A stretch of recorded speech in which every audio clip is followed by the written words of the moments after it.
welcome to the Great Detectives of Old Time Radio. From Boise, Idaho, this is your host, Adam Graham. If you have a comment, email it to me, box13@greatdetectives.net. Follow us on Twitter at Radio Detectives and become one of our friends on Facebook, facebook.com/Radio Detectives. This program is brought to you in part by the financial support of our listeners. You can support the show at support.greatdetectives.net. And you can also become an ongoing supporter at patreon.greatdetectives.net. Well, now it's time for today's episode of Nightbeat. The original air date on this one is February the 20th, 1950. And this one is A World All of His Own.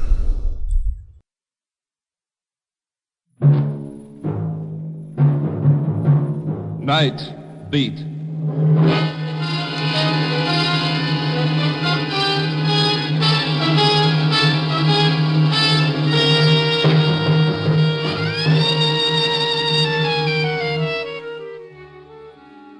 Hi, this is Randy Stone. I cover the Night Beat for the Chicago Star. You know, stories start out in many different ways. Tonight's story started when I walked into a nice little guy's private world and it blew up right in my face.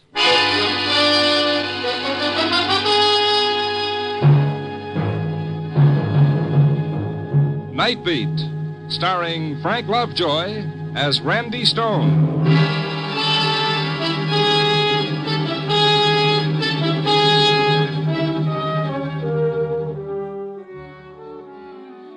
When the streetcars and the subways spill out their thousands of tired ones who scurry off into a million directions to find home, that's when my job begins. I start walking, looking for my story so that you can read about it in your morning newspaper and feel good because it didn't happen to you. Tonight I got my story fast. Just walking down Madison Street, west, away from the center of things. I kept walking past the shooting gallery, the Nickel Arcade with the peep shows and the fortune-telling machines, the jukebox taverns. Madison Street, the quick route to happiness with the world's worst hangover. And then straight ahead of me was Pop Gordon's training gym. That's where the public pays 30 cents to watch fellas training to beat each other's brains out. You know, when I got inside, it looked like just one of those fights. And then I heard one voice over the others. It was a voice I knew. Somebody call the cops and get that punchy loon out of here. You yelling stupid bums, Ollie, you laughed at me. What's the matter, Pop? Randy. Yeah. This crazy owl's gone clear off his rocker. Oh, that's Billy. Yeah. Somebody call the cops. Wait a second, Pop. He's all right. Sure. Listen to him. Kill you. Anybody lays a glove on me gets killed. You laugh. One place for a loon like that in a bughouse. I'm going to get the cops and have this owl tied up. Oh, now, wait a minute, Pop. Let me talk to him. Randy, stay away from that lug. 5 of us couldn't hold him. He knows me. Randy, the guy's gone nuts. Yellow, like I said, everybody's scared of getting the Hey, same Billy. again. Billy. What? Hi, Billy. How's it going? You coming in with me? No, sure. Make me a big man getting into the same ring with a champ. Well, that's me, champ. And you're a toe-bed bum. Well, that's a thumbnail description if I ever heard one. Admit it. The truth, a two-bit bum, admit it. I admit it, Billy. Yeah, but you don't mean it. You're laughing at me like the rest of them. You're laughing at me. Billy, I never laughed at you in my life. You're laughing. Well, I'll show you what happens to anybody who laughs at Billy the Kid.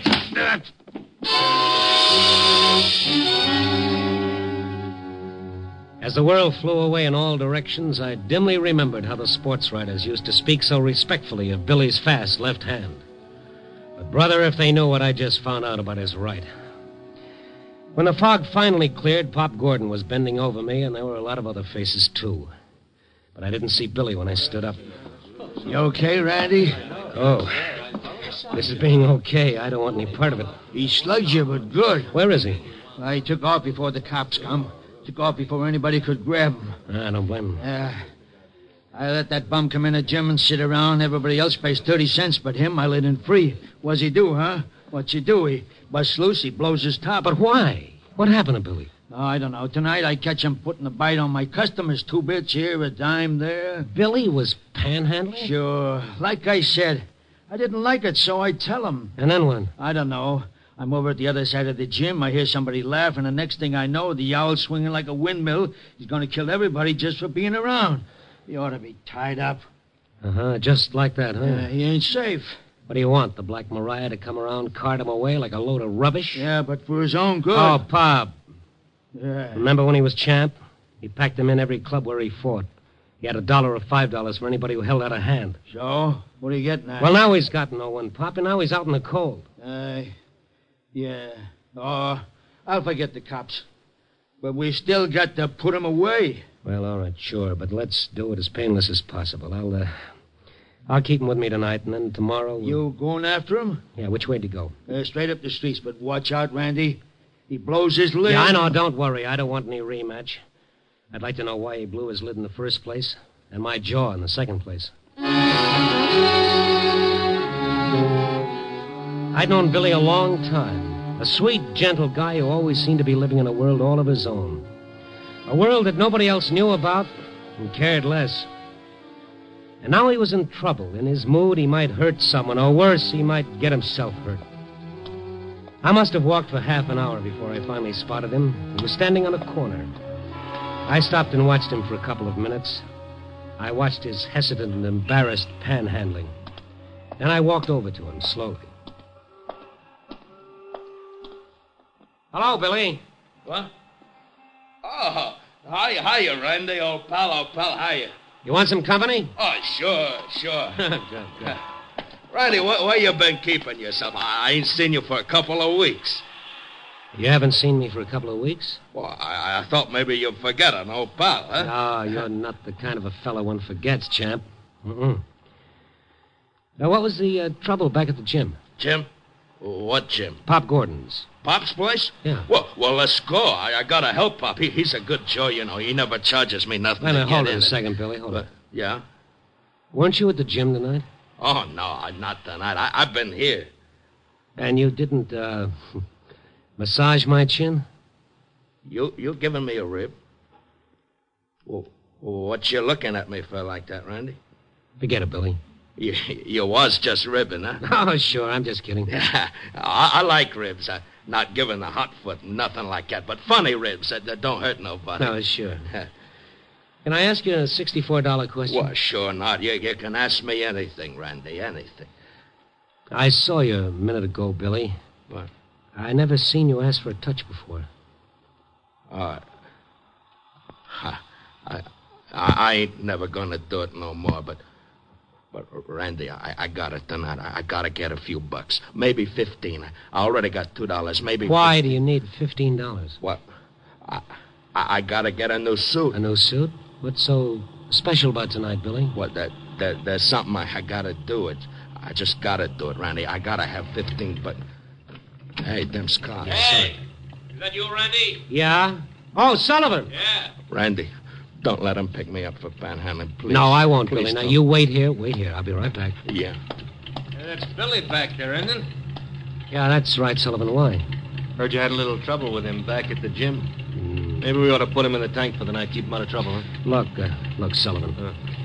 He's going away tomorrow. For a long time. Oh, like that, huh? Yeah, that's it. This is his last night out. Yeah, I see. Okay. Good. That's the way I do it myself. I'll see you around, Randy, but keep an eye on him. Yeah, I'll watch him like a hawk. Thanks, Sullivan. So long.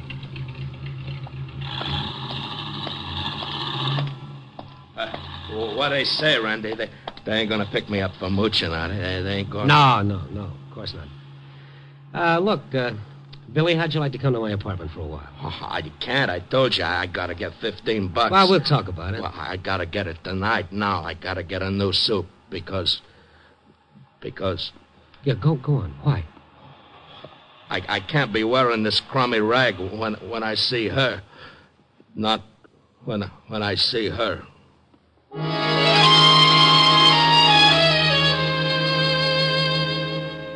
I didn't know what he meant. But whatever had made him go crazy at the gym, whatever had made him hit me was tied in with her. Who she was, I didn't know, and I wasn't sure that he knew. I finally talked him into going to my place, and when we went in, I watched that slow, gentle smile come over his face. Hey, this place is A number 1. Yeah. Sit down, Billy. I ain't got much time. Just a couple of minutes. Yeah, okay. I'm awful tired, Randy. Seems like a lot of things has happened tonight, you know. I'm kind of tired. Sure. Want a drink, Billy? Oh, no. I never touch it, you know that. Yeah. And you never panhandled before. Well, I ain't gonna do that no more just tonight. I never bummed off of nobody. I paid my own way. Come anything, I paid my own way. Yeah, that's why I want to know why you're putting the bite on people tonight. I ain't gonna tell you. You'll laugh. I won't laugh. You will. Somebody else laughed when I told her. Somebody laughed, and well, when somebody laughs at me, I don't like it. All right, easy, Billy. Easy. Come on now. That's better.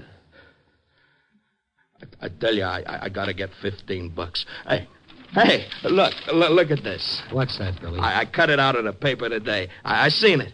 Hey, you take a look at it, huh? You read what it says. Right. Mrs. Walter Compton and her husband... Yeah? Yeah, go on, there's more. Prominent society leaders of New York will be in town tonight. They're staying at the lake shore and... I can't go there in this crummy rag. Well, why do you have to see her? What? Well, I gotta tell her something. Hey, this is getting late, Randy. I gotta get... I'll lend you the $15, Billy. You? Oh, no. I pay my own way. Well, pay it back whenever you get a job. No, I don't want any handouts. It's just a loan, Billy. It's a loan. What? Thanks, Randy. You're a champ. Now, tell me why you got to see her. You ain't gonna laugh? I can take anything but that, anything. I won't laugh, Billy. No, I guess you wouldn't. Okay. You remember once I was champ? Huh? Oh, everybody knows you were champ. Now, what about her, Mrs. Compton? Yeah. Well, it's one night after a fight, see? I ain't champ yet, but I'm punching right up to the top, see? Okay, but this one fight, she ain't there, so I go to see her at her place. She's there.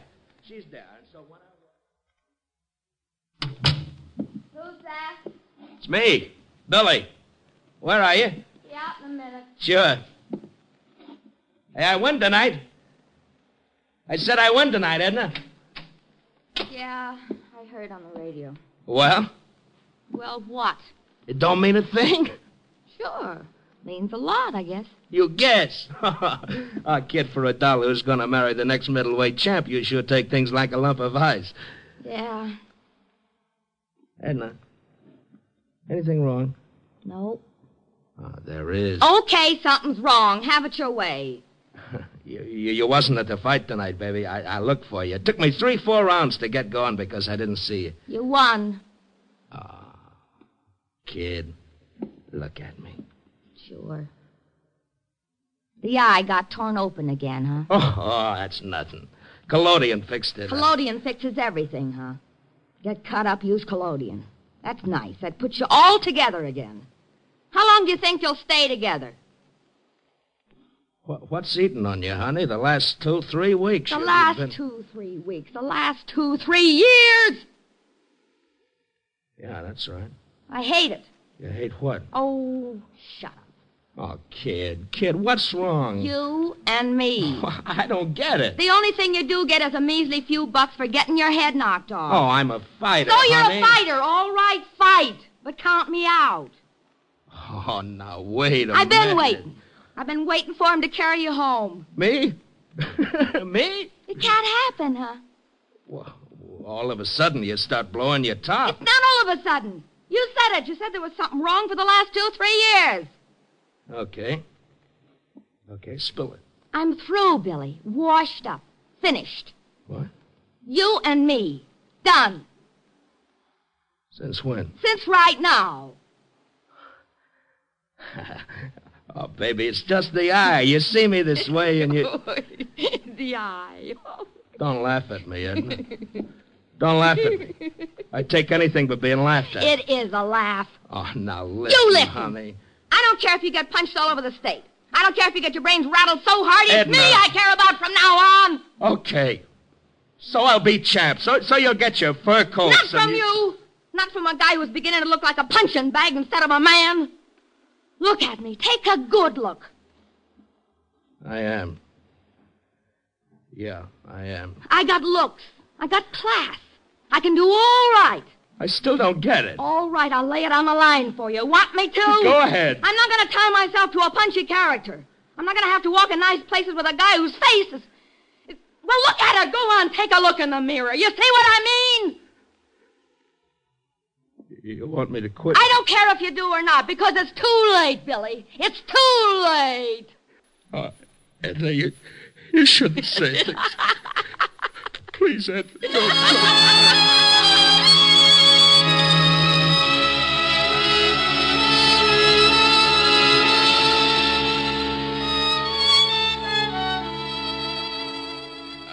That's the way it was, Randy. That's the way it was. Yeah, I see. Look, Billy, you don't want to go and see her after that? I tell you, Randy, I gotta see her. There's something I gotta tell her, and it's gotta be tonight because tomorrow she'll be gone. Billy, how do you know that she'll see you? Oh, I know, because there's something I ain't told you. There's something I ain't never gonna tell nobody. And, Randy, please, don't try to stop me. Please don't let nobody try to stop me because if they do, I'll kill them.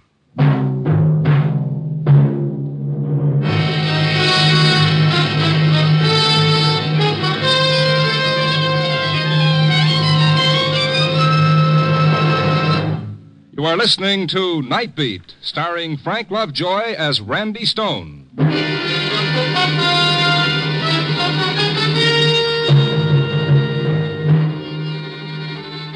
Billy said he'd kill anybody who'd try to stop him from seeing Mrs. Walter Compton. I looked at his scarred face and into his eyes. A wild fever you see in the eyes of a dog everyone says is mad, but only wants a drink of water.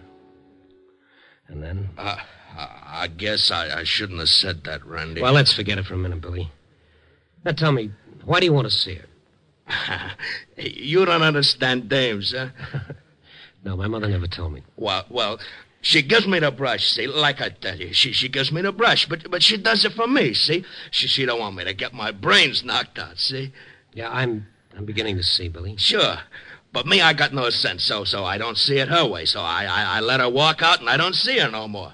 Not until I get hold of that paper today. And tonight you want to see her. To say what, Billy? Well, but don't you see? She loves me. All these years, she never lets up. And I want to tell her it's okay, that maybe her and me, we can start all over like, see?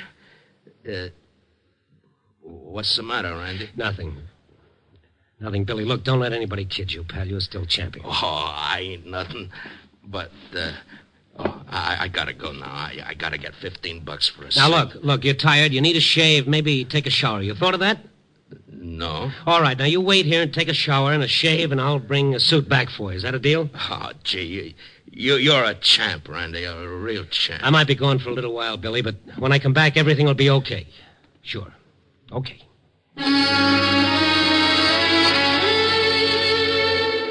There was only one thing for me to do, go and see Mrs. Walter Compton.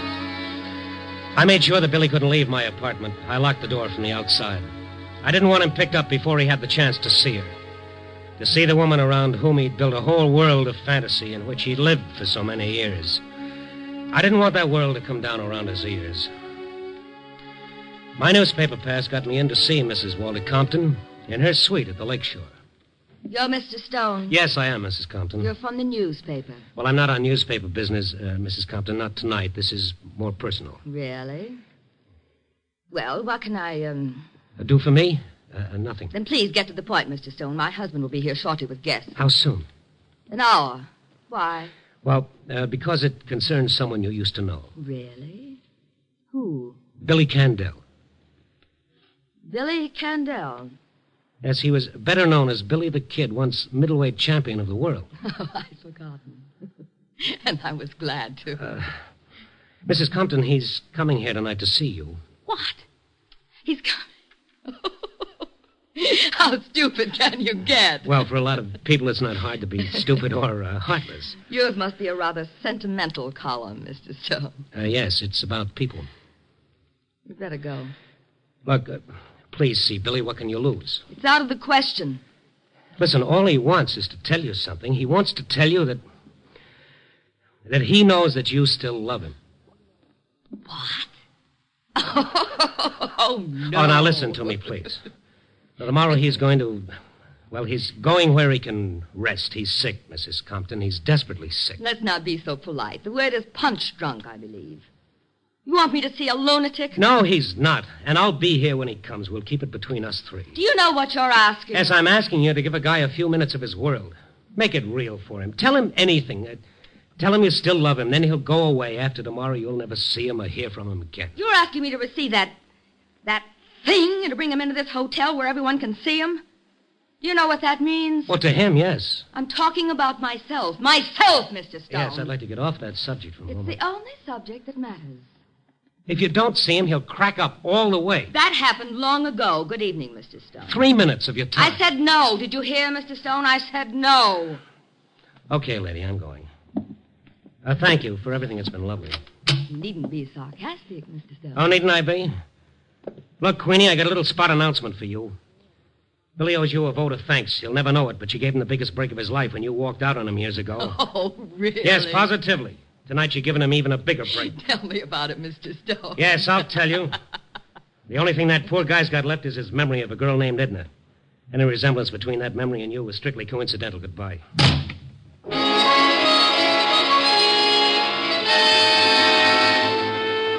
I was glad to get out into the fresh air. All the way back to my apartment, I kept thinking of what I'd tell Billy, how I'd tell him. Then as I walked across the lobby toward the elevator... Mr. Stone, Mr. Stone! What? Oh, what is it, Charlie? Here's a message for you. Okay. Here you are, Mr. Stone. Thank you.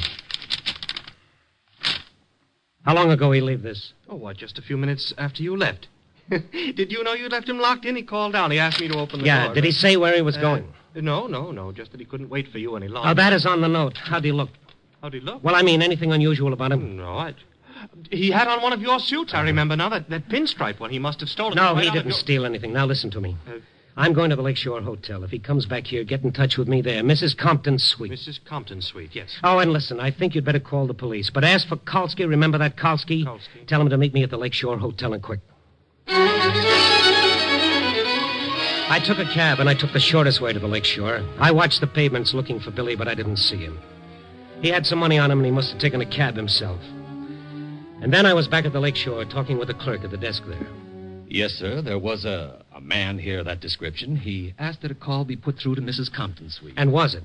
Well, sir, he was a rather... Well, yes, I know. So he didn't get through. Oh, I called Mrs. Compton's suite myself and told her. That is, I described the man. Yes, go ahead. What'd she say? That on no account was I to put him through or send him upstairs. Oh, well. Okay, that's something. What'd he do then? He left immediately. Which way? Oh, I'm afraid I didn't notice, sir. I was registering some new guests, and I paid no attention. Okay, thank you very much. I had to find Billy before... Well, before what? What would he do? Where would he go? I asked myself those questions as I walked slowly along, watching for him, hoping to see that pathetic figure in my pinstripe suit, hoping I'd get to him before someone else stopped him. I was afraid of what might happen or could happen. And then I saw him, just past the Lakeshore Hotel, shambling slowly along, his shoulders hunched against the wind that cut in off the lake. I ran and caught up with him. Billy! Billy! What? Oh, hi, Randy. Hi. What you doing over here? Oh, I just, looking around. Why'd you leave my apartment? What? Oh, well, you was gone so long, and I had to get going, see? Oh, sure. Come on, let's walk. Yeah. Hey, I borrowed one of your suits. It's a real champ suit, all right. You mind, huh? No, Billy, none at all. Did you see her? Oh, sure. What? You did? Yeah, I see her. Billy, they wouldn't let you go up, remember? Oh, yeah, but I went up the back. The back, Billy. Now look at me. Are you sure? Oh, sure. And she still loves me, Randy. I said everything was okay. She's crazy about me like she always was. What did she tell you? Well, she didn't want to talk to me. You know how she is.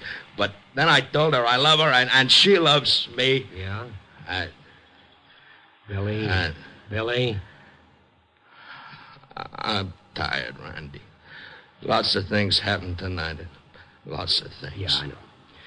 What do you say we go someplace for coffee? Yeah, I'd like that. I'm awful tired.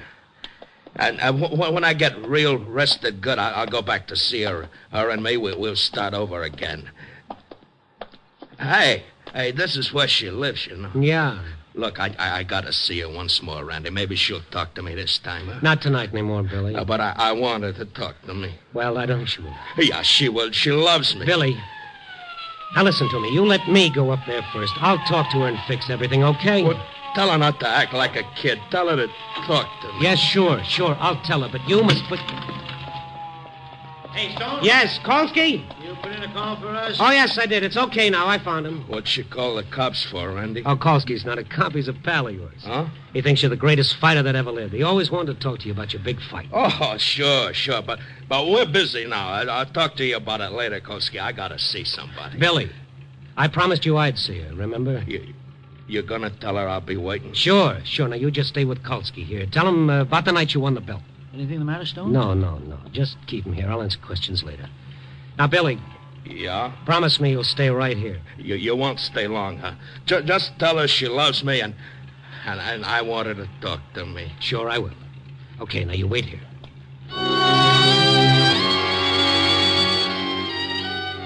I didn't think it would do any good to see her again, but I wanted to give Billy a good memory to take along.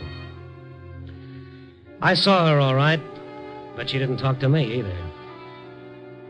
I went back downstairs and out to the street. I hadn't been gone more than 5 minutes, but they were the longest 5 minutes of my life. Brother, I was beat. Hey, Rhonda, you see her, huh? You see her? Yeah, I saw her, Billy. What does she say, huh? You tell me what she said, huh? Well, I told her. Hey, Stone, how long does this go on? This is a prowl car, not a bus. Yeah, we're coming along with you. What's the idea? Get in the back, Billy. Yeah, I'm kind of tired. I'd kind of like to ride to your place, Randy. Sure. Take us to the precinct, Kolsky. Listen, Randy, did you see his girl? Yes, I saw her, but she didn't talk to me either. I guess she laughed once too often. She's dead. Huh? All right, now just take it easy, Kolsky. The poor guy doesn't even know that he killed her.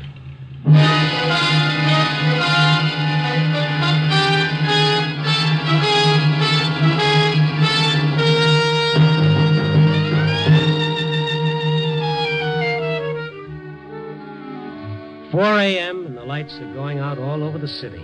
Even those neon signs on Madison Street. I've got to write my piece and put it in the slot, but what can I say? The story of a one-sided love? Well, if that's what love does to you, I'll stick to pinochle. It's a funny thing about love, isn't it? Let someone get up and talk about hate, and he's hailed as a new leader. Let him speak of love, and he's ridiculed, he's spat upon, and even nailed to a cross. Love is the greatest thing, the oldest yet the latest thing. Yeah. Copy, boy.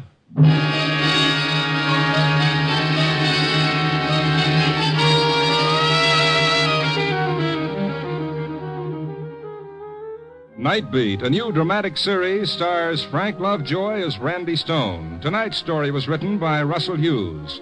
Night Beat is edited by Larry Marcus and directed by Warren Lewis. Music by Frank Worth. The part of the prize fighter was played by Bill Conrad. Others in tonight's cast were Lorene Tuttle, Bill Lally, Larry Dobkin, and Leo Cleary. Frank Lovejoy will next be seen in Milton Sperling's production Rock Bottom, released by Warner Brothers.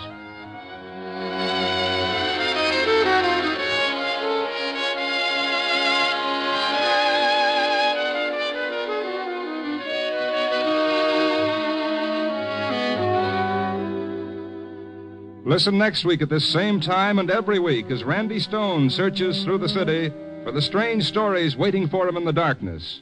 The stories that come out of the shadows to find their way into Night Beat.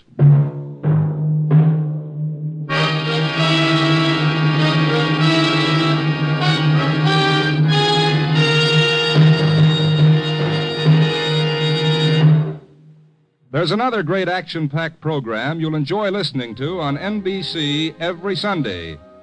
It's Christopher London with Glenn Ford in the title role.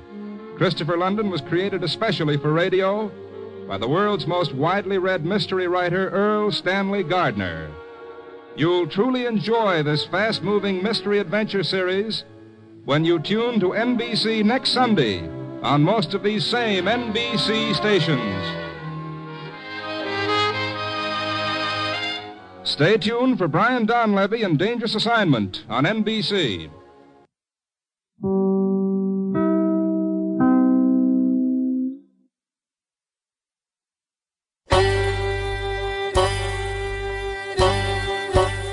Hi, this is Andrew from OTRWesterns.com. I wanted to invite you to come take a look at our site where we put out podcasts of old-time radio westerns.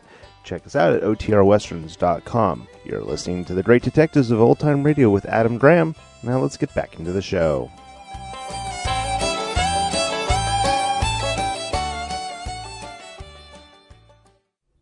Welcome back. Well, one of those episodes of Not Beat that doesn't necessarily have a mystery plot in it, but it does really hit the sort of human interest focus that Not Beat often has. It's also noteworthy for the performance that William Conrad gives. Conrad is usually cast as a heavy, or if not a heavy, a tough guy, a tough cop, something like that. Here it's a different role, a more emotionally sensitive role, and I think he handles it quite beautifully.